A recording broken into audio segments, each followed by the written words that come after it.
The Galactic Concordat had maintained peace among the stars for 3 millennia.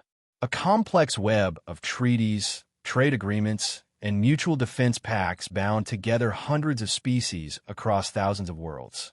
The machinery of this interstellar bureaucracy hummed along with the efficiency of long practice, processing disputes, allocating resources, and maintaining the status quo with relentless precision. At the apex of the Concordat stood 3 dominant powers: the Techron Imperium, biomechanical beings whose pursuit of perfect efficiency had led them to replace failing organic components with synthetic parts until little of their original forms remained.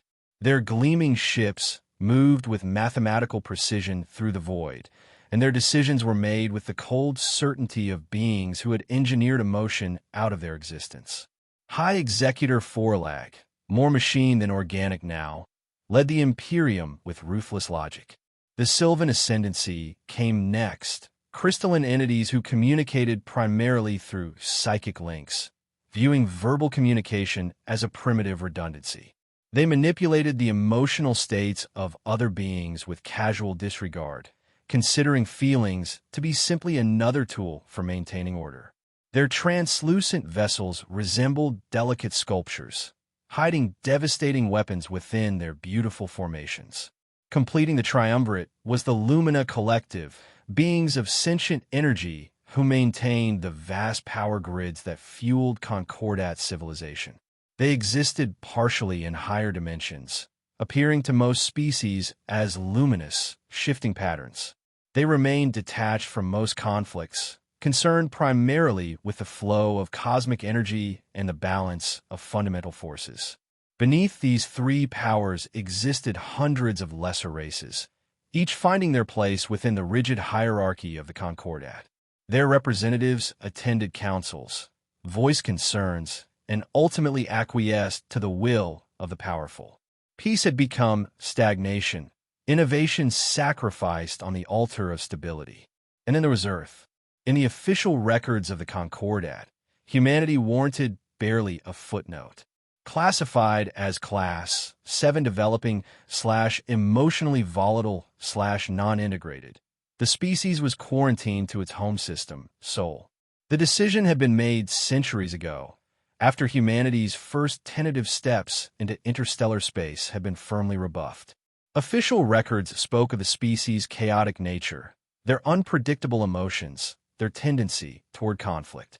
For their own protection, and for the stability of the Concordat, humanity had been contained. Or so the story went.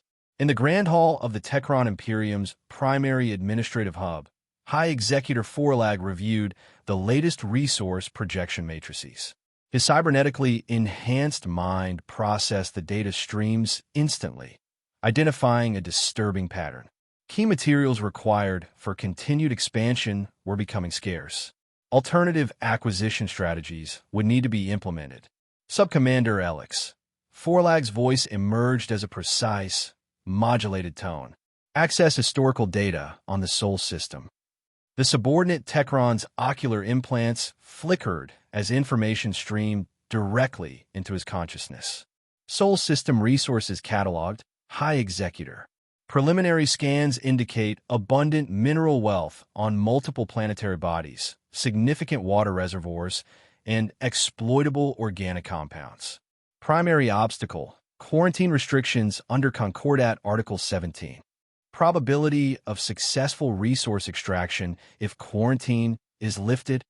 Based on observed human technological development, 99.87% probability of successful operation with minimal resistance. Their defensive capabilities remain primitive. Passive scans indicate rudimentary orbital platforms, basic projectile weaponry, and limited interplanetary travel capacity. Forlag processed this information. The Techron Imperium had not maintained its position through hesitation. The humans were an irrelevant variable. Their isolation had been a matter of convenience, not necessity. Prepare a formal declaration. The Techron Imperium hereby invokes Emergency Resource Acquisition Protocol, citing Concordat Provision 223b. Article 17 Non-Interference Mandate. is superseded by immediate resource requirements. The declaration was transmitted throughout Concordat space within moments. On thousands of worlds, beings paused as their communication devices relayed the message. The Techron Imperium initiates protocol assimilation Omega. Target: Sol system, designated Earth. Resistance is inefficient. The Sylvan Ascendancy registered a ripple of psychic discomfort across their crystalline networks. The Lumina Collective noted unusual energy fluctuations but maintained neutrality. Lesser races expressed concern through diplomatic channels, but none dared to openly challenge the Techron. The ancient peace wavered but held. Deep beneath the Pacific Ocean on Earth, in a facility unknown to the vast majority of the planet's population, Command Center Aegis received the transmission. The vast chamber, carved from the bedrock of the ocean floor, hummed with quiet activity as operators monitored screens displaying data from throughout the solar system. Commander Eva Rostova stood before the main tactical display, her silver-streaked black hair pulled back in a tight knot, her expression calm as she reviewed the Techron message. Beside her, General Marcus Thorne, his face bearing the scars of conflicts most of humanity had never known existed, clenched his fists until his knuckles whitened. "So they finally decided we're worth their attention," Thorne said, his voice a low growl. "It was inevitable," Rostova replied. "The only question was which of them would move first." The door to the command center slid open, admitting Dr. Eris Thorne. The scientist moved with the precise economy of someone whose mind was perpetually engaged elsewhere, datapad in hand, eyes already scanning the tactical display. The Techron, Dr. Thorne observed. Predictable. Their resource allocation algorithms would eventually identify Sol as an untapped reserve. System status? Rostova asked. Dr. Thorne's fingers danced across the datapad. All defense layers at optimal readiness. Sentinel units prepared for deployment. Project Anvil maintaining standby status. Rostova nodded once, the ghost of a cold smile touching her lips. Contingency Alpha activated. Threat assessment. Minimal. Deploy Layer 1 defenses. Let them come. On the main view screen, sensors track the approach of the first Techron Scout flotilla. 50 cruisers, massive by Concordat standards, advanced with unwavering confidence toward the outer reaches of the Sol system. Their sensors probed ahead, searching for the primitive defenses they expected to encounter. They found nothing but asteroid debris and ancient satellite remnants. The commanders of the scout vessels registered satisfaction. This operation would proceed with optimal efficiency. The first Techron vessel to pass the orbit of Pluto disintegrated without warning. One moment it existed. The next, it was an expanding cloud of molecular particles. 2 more ships vanished before the flotilla registered the threat and initiated defensive protocols. Disguised within the debris field of the asteroid belt, hundreds of kinetic impalers activated. These rail-launched tungsten rods, accelerated to near-relativistic speeds, tore through the Techron vessels as though their shields were non-existent. The projectiles were simple, primitive even, but at such velocities, complexity was unnecessary. Near Jupiter, gravitational anomalies suddenly manifested in the path of the retreating vessels. Ships that encountered these invisible traps crumpled like paper toys, crushed by forces that warped space itself. The few remaining vessels detected small objects approaching, simple drones, barely large enough to register on their sensors. The Techron commanders dismissed them as primitive missiles, easily intercepted. Then the drones emitted precisely calibrated electromagnetic pulses, and Techron systems failed in cascading sequences. Crippled ships drifted, defenseless against the next wave of kinetic weapons. Within 17 minutes, the entire scout flotilla had been eliminated. Not a single human weapon had emitted an energy signature large enough to register on Concordat monitoring equipment. In the Techron Command Center, High Executor Forlag received the fragmented data from the destroyed flotilla. For 3.27 seconds, he remained motionless, processing the impossible information. Then cold fury manifested in his voice. Analysis, he demanded. Subcommander Alex struggled to provide logical explanations. Preliminary assessment suggests hidden defensive emplacements, possibly remnants of ancient conflicts between Concordat powers. The humans lack the technological capacity to have created such weapons.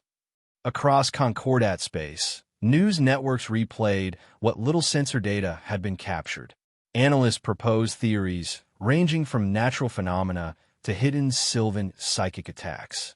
The Sylvan Ascendancy issued a formal statement denying involvement, but noted their psychic observers had detected focused patterns of unusual clarity emanating from a soul system.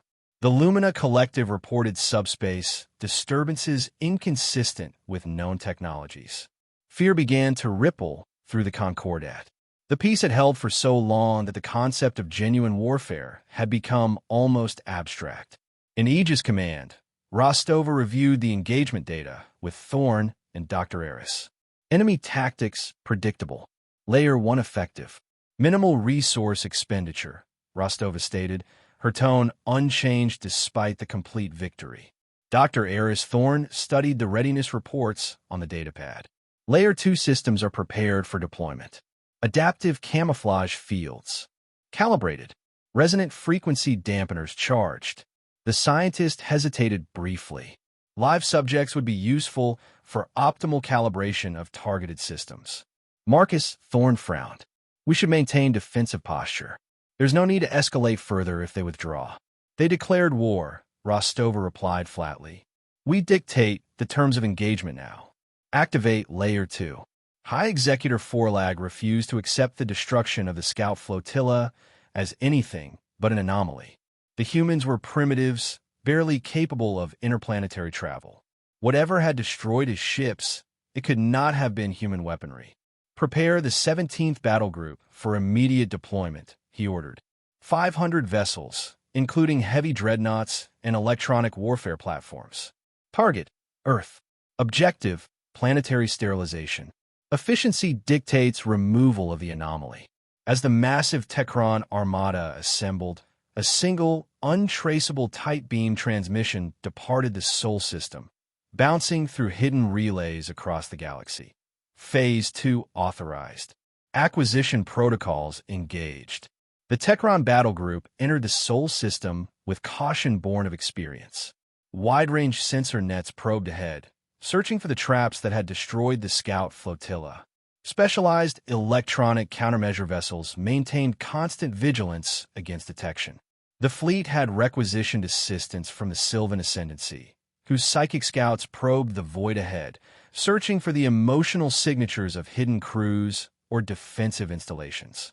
Approach vector clear, reported the lead Sylvan scout, his crystalline form pulsing with psychic energy. I detect only scattered, primitive emotional patterns consistent with isolated human outposts. Fleet Commander Zex, appointed after Forlag deemed the operation too important for remote oversight, acknowledged the report with a flicker of his ocular implants. Maintain scanning protocols. Advance at reduced velocity. The battle group passed Neptune without incident. Confidence grew among the Techron commanders. The earlier losses had indeed been an anomaly, perhaps a defensive installation left over from some forgotten conflict between greater powers. Then the sensors detected a massive human fleet appearing from behind Mars. Multiple signatures, the sensor operator announced. Counting 700, 800, continuing to increase. Human vessels of unknown configuration. Commander Zex processed this information with growing concern. Such a fleet should have been impossible for the humans to construct without detection. Défensive Formation Sigma 3. Prepare for engagement. The Techron vessels shifted into a complex, three-dimensional array. Weapons charged, targeting systems locked on the approaching human fleet. As the first barrage of Techron energy weapons fired, the targets simply vanished. Sensor malfunction, the operator reported. The fleet. It's gone. Impossible, Zex responded. Recalibrate. New contacts, another operator interrupted. Behind us. Within the formation. Seemingly from nowhere, Sleek black vessels appeared among the Techron ships. These Wraith-class stealth ships, utilizing adaptive camouflage fields that mimicked background radiation, had approached a point-blank range before revealing themselves. They fired precision weapons at key systems, propulsion, communications, sensor arrays, before disappearing again, leaving damaged Techron vessels in their wake. The Sylvan scouts suddenly screamed in psychic agony. Cannot perceive, static, burning. The crystalline beings shattered, their mental patterns disrupted by devices emitting precisely calibrated psychic interference. Commander Zex struggled to maintain order as the battle group formation disintegrated into chaos. Ships fired at phantom targets.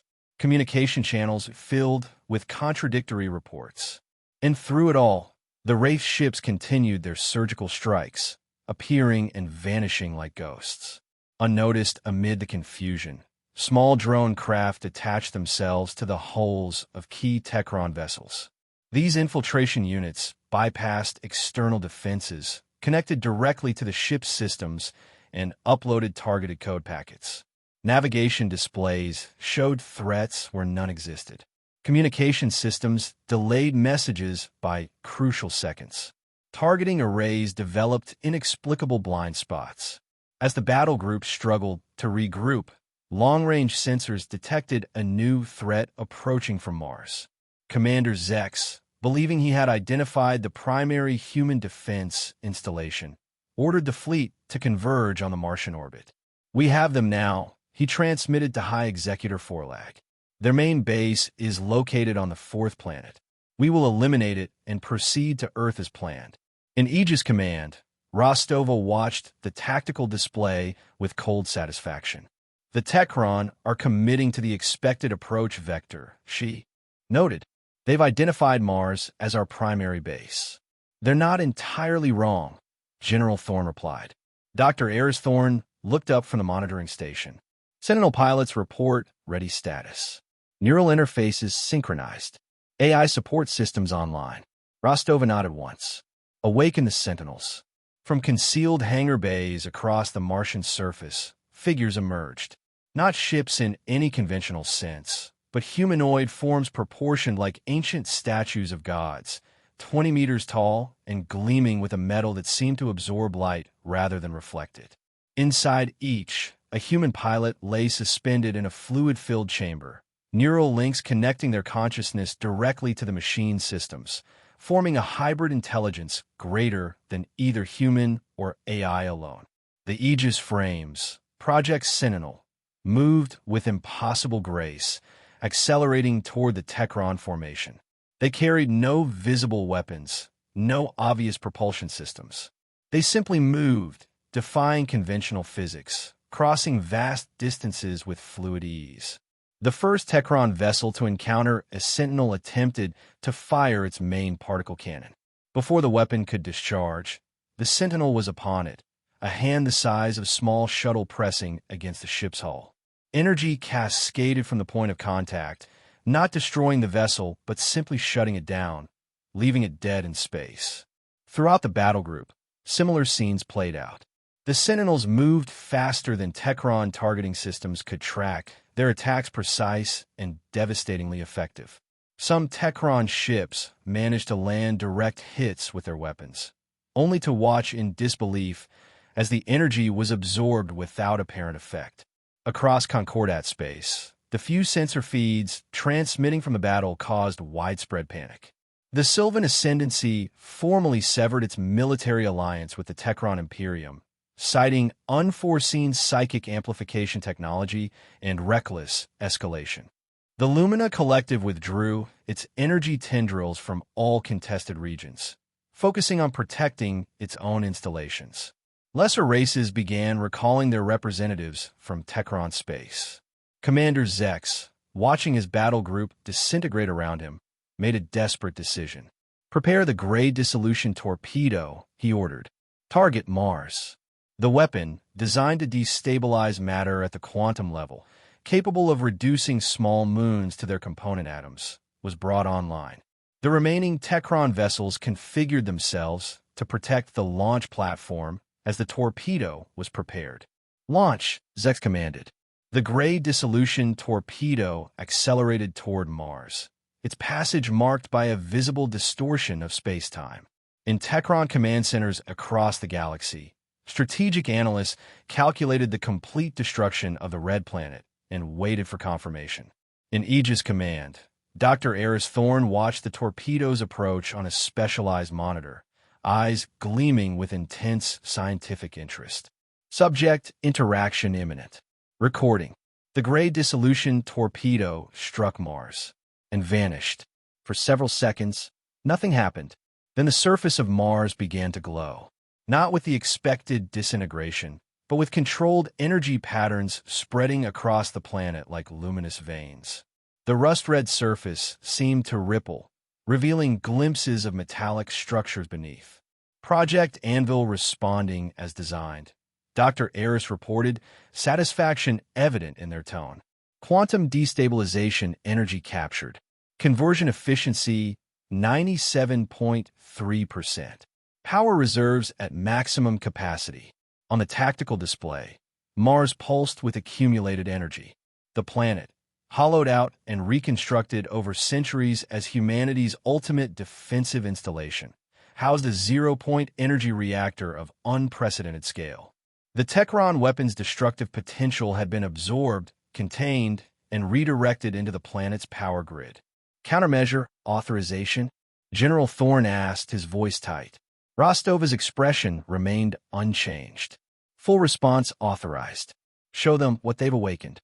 From the surface of Mars, beams of concentrated energy lanced outward, directed zero-point lances powered by the captured energy of the Techron's own weapon. Where these beams touched Techron vessels, matter simply ceased to exist, carved away with surgical precision. The largest dreadnoughts, pride of the Techron fleet, were bisected in seconds.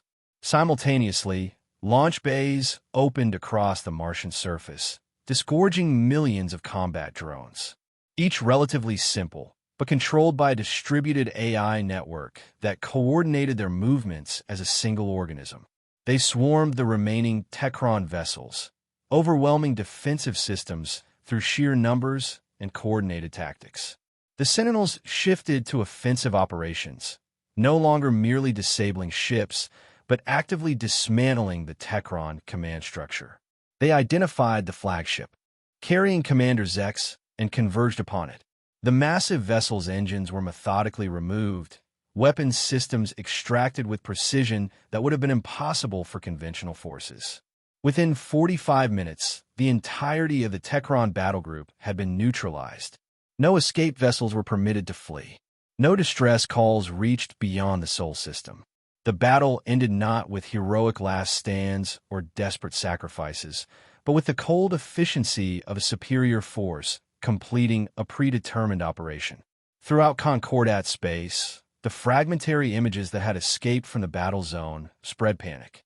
The Techron Imperium, one of the three pillars of galactic stability for 3 millennia, had dispatched its most powerful conventional battle group, and it had simply vanished. The Concordat Council called an emergency session, but representatives of major powers failed to attend. The Sylvan Ascendancy formally announced its withdrawal from the Concordat, citing the fundamental destabilization of cosmic order. The Lumina Collective went silent, its energy tendrils withdrawn from all shared systems. In the vacuum of leadership, lesser races began forming desperate alliances, preparing defenses against an enemy they barely understood. Trade routes near Sol were abandoned overnight. Vessels already in transit altered course to give a system a wide berth. In Aegis Command, Rostova stood before the tactical display, watching as the last Techron life signs were cataloged and contained. Mars continued to pulse with barely contained power. The Sentinels returned to their hangar bays, pilots beginning the delicate process of neural disengagement. Enemy offensive capability neutralized, she stated. Concordat structure destabilized. She turned to General Thorne. They wanted efficiency. They have it. A single, clear transmission was prepared and broadcast across all known Concordat communication frequencies, translated into every cataloged language. War declaration rescinded by default. Further intrusion into soul space will be met with permanent consequence. This concludes the lesson. The message was not repeated. No clarification was offered. No diplomatic channels were opened for negotiation. Silence fell across the galaxy, a silence heavier and more terrifying than the peace it replaced. The collapse of the Galactic Concordat occurred not with a dramatic declaration or final council session, but through quiet dissolution. The Sylvan ascendancy retreated to its core systems, crystal vessels forming defensive formations around key worlds. The Lumina collective pulsed with erratic energy patterns, its consciousness withdrawing into higher dimensions unreachable by conventional means. The Techron Imperium, its military leadership decimated and its authority shattered, descended into factional conflict as regional commanders seized control of isolated territories. Lesser races scrambled to forge new alliances. Some attempted to curry favor with the suddenly revealed power in the Sol system, dispatching diplomatic vessels bearing gifts of technology, resources, and formal apologies for past slights. These ships were permitted to approach to the edge of the system, where their messages and offerings were received by automated platforms. None were granted direct contact with human representatives. None were permitted to approach Earth. Some vessels, ignoring warnings, attempted to penetrate deeper into soul space. They vanished without trace or transmission. After the seventh such disappearance, the attempts ceased. Across former Concordat space, new terminology entered common usage. The soul anomaly, the Martian silence, sentinel ghosts became phrases spoken in hushed tones. Parents on 1,000 worlds use humanity as a cautionary tale to frighten misbehaving children. Trade routes were redrawn, adding years to journeys that once passed near Earth.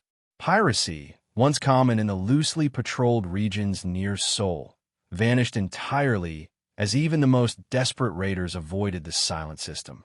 On Earth, life continued with surprising normalcy for most of the population. The revelation of humanity's true technological capacity and the existence of Aegis Command had been managed with careful precision. Information was released gradually, first to key governmental leaders, then to the general public through controlled channels. There was panic, yes, and protests and conspiracy theories that raced across information networks. But these reactions have been anticipated, modeled, and planned for. The truth, when fully revealed, inspired not just fear, but also pride. Humanity had survived, had prepared, had won a war most didn't even know was possible. Public support for the expanded defense program reached unprecedented levels. Recruitment for the Sentinel program increased tenfold despite the widely publicized psychological risks of a neural interface. In a secluded rehabilitation facility in the Rocky Mountains, Sentinel pilot Mira Nakamura underwent psychological reintegration therapy. The neural link that allowed her consciousness to merge with her Aegis frame was both humanity's greatest weapon and its most double-edged sword. The experience of being more than human, of moving with the freedom of thought across the void, of perceiving reality through sensors that detected spectra beyond normal human perception, made returning to ordinary existence a traumatic process. "I can still feel it," she told her therapist, eyes fixed on the distant mountains.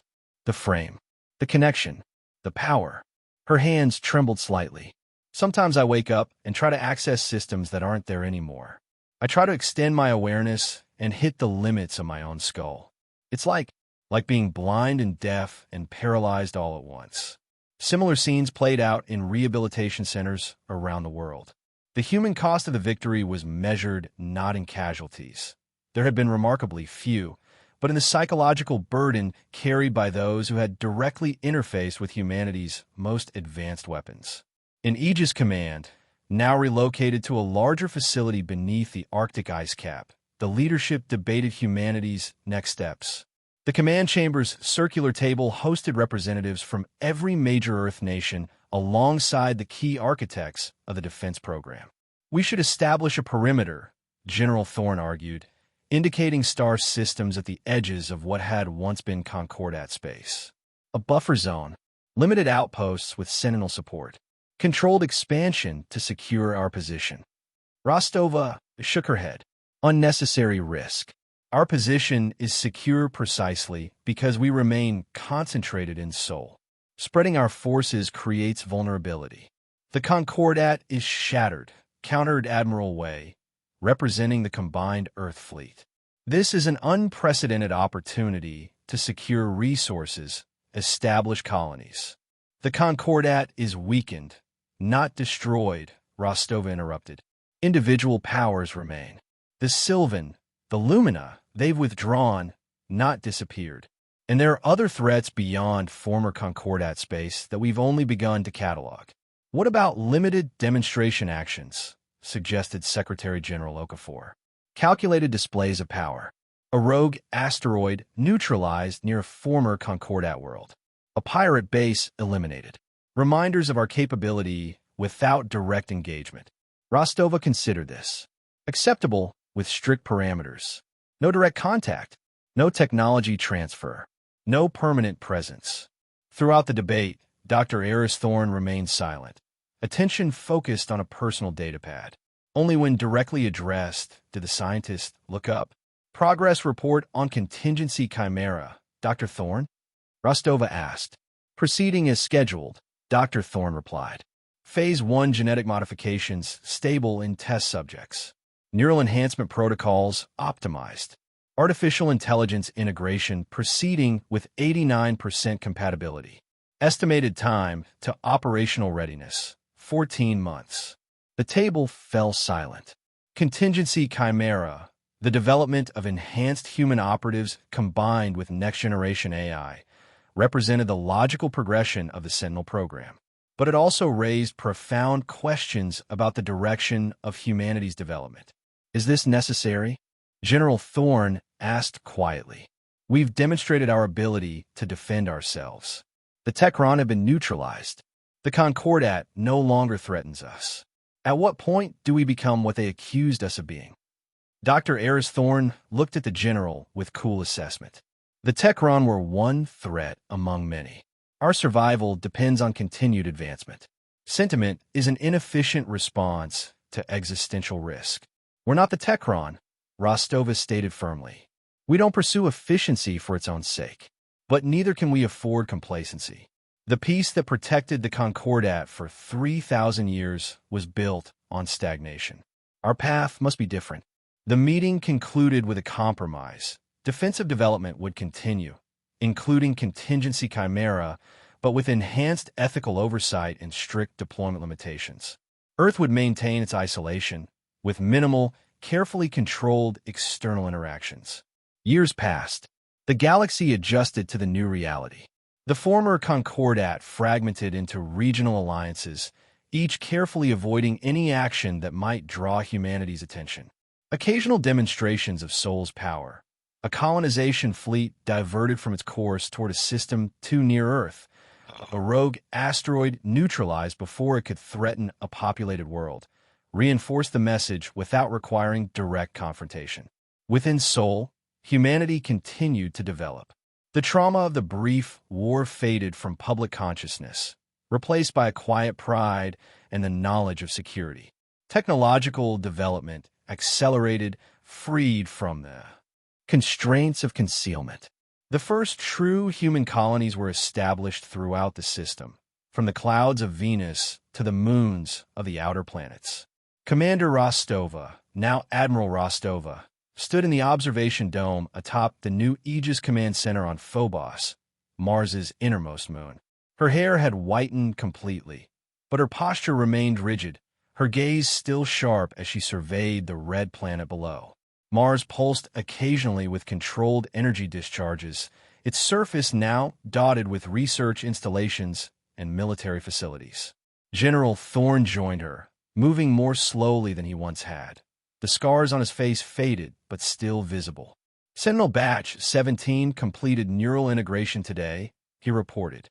Dr. Kazan reports improved stability in the interface. Less psychological stress on disconnection. Rostova nodded. and Chimera.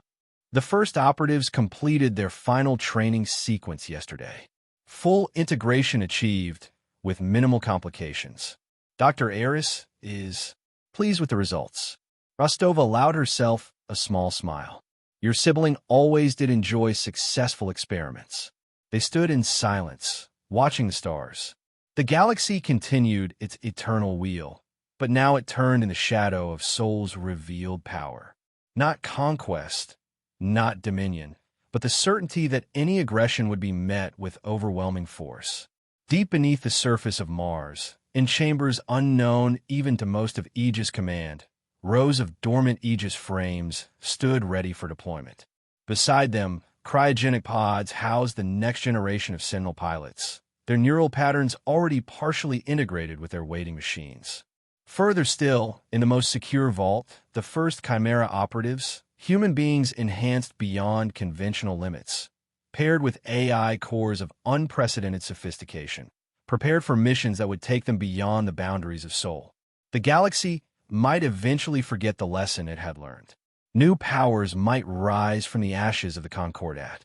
Ancient threats might stir in the darkness between the stars. But humanity, forged through millennia of perceived weakness and quiet preparation, would never again be caught unprepared. The smirk that had greeted the Techron's declaration of war had faded, replaced by vigilant readiness. But the determination remained absolute. The silence of the stars continued, not the silence of peace, but the silence of a predator watching and waiting.